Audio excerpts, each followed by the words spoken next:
Welcome to Day 3 of the Bacardi Cup in Miami, where the wind has finally picked up after 2 days of light winds. With gusts reaching up to 20 knots, there were broad smiles on the faces of the teams.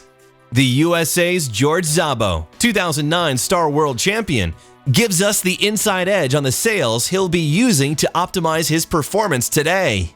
For sails, there's two philosophies. Some people go out and they use one set of sails in all the wind conditions, and other people try to specialize with a sail that works in the light air and another sail that works in heavy air.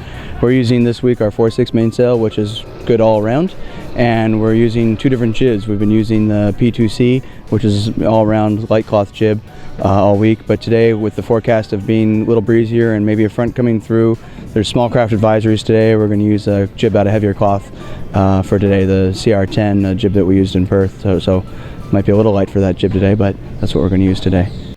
The windy conditions and pushing on the line made it difficult for a clear start, with lots of boats over. Third time lucky before the race got underway, but not without some drama, and 6 teams forced to leave the racetrack with black flag penalties for being over at the start. Off the line first to windward and heading immediately to take the right side of the upwind track were Italy's Negri and Clean, a move which rewarded them well. But it was Ireland's Peter O'Leary and Rodney Hagelballs who led the charge downwind and played the waves to their advantage as they surfed their star through. In close pursuit were Negri and Clean, along with the USA's Mark Mendelblatt and Brian Fatih. The overall series leaders, Brazil's Lars Graal and Mario Lagoa, chose to sail a bit higher, trying to reach some clear gusts and gain better speed.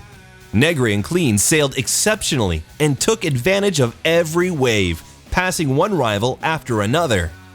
A perfect Italian execution of the downwind leg gave the Italians the lead going through the downwind gate.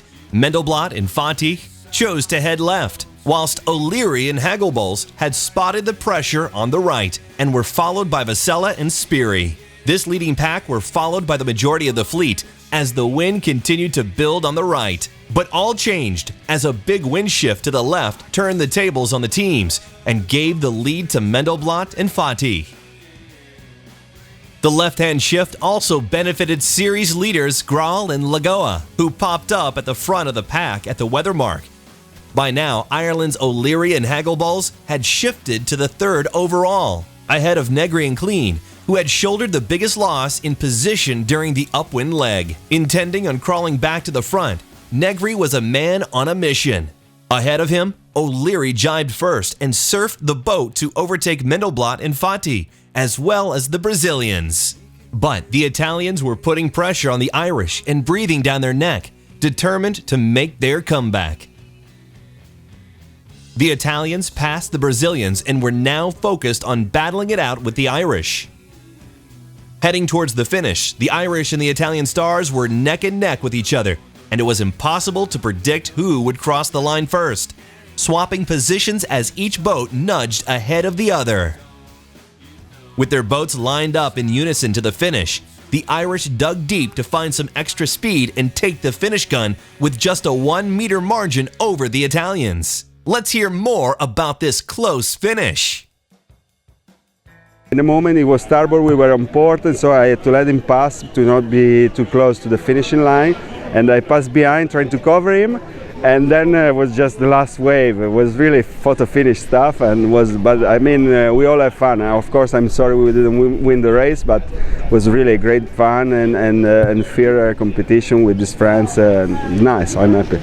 Yeah, we went around the top mark third. He was fourth, but we both jibed at the top mark and got a lot of pressure first, so we managed to pass Lars and Mark Mendelblatt. So yeah, it was close. A couple of waves, both of us caught at the end, so we just managed to get a bit of waves and pass them just at the finish. So. With 4 races now completed, Graal and Lagoa maintained their monopoly on the #1 spot on the leaderboard after a 3rd-place finish today. They carry a 9-point margin over the Italians, Negri and Clean.